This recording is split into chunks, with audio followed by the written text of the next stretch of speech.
আসসালামু আলাইকুম প্রিয় ভিউয়ার্স।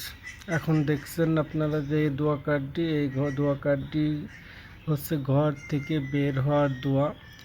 দেখুন এখানে আরবিতে লেখা আছে, উচ্চারণ দেওয়া আছে, বিসমিল্লাহি তাওয়াক্কালতু আলাল্লাহ লা হাওলা ওয়ালা কুওয়াতা ইল্লা বিল্লাহ।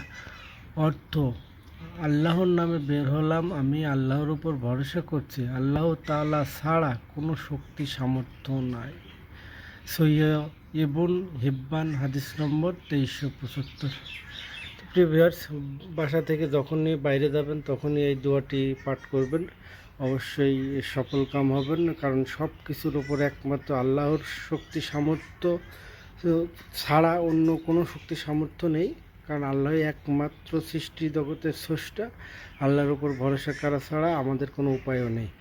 অবশ্যই আল্লাহ পাকই একমাত্র ভরসাকারী। আলহামদুলিল্লাহ, আল্লাহু আকবার, সুবহানাল্লাহি ওয়া বিহামদিহি।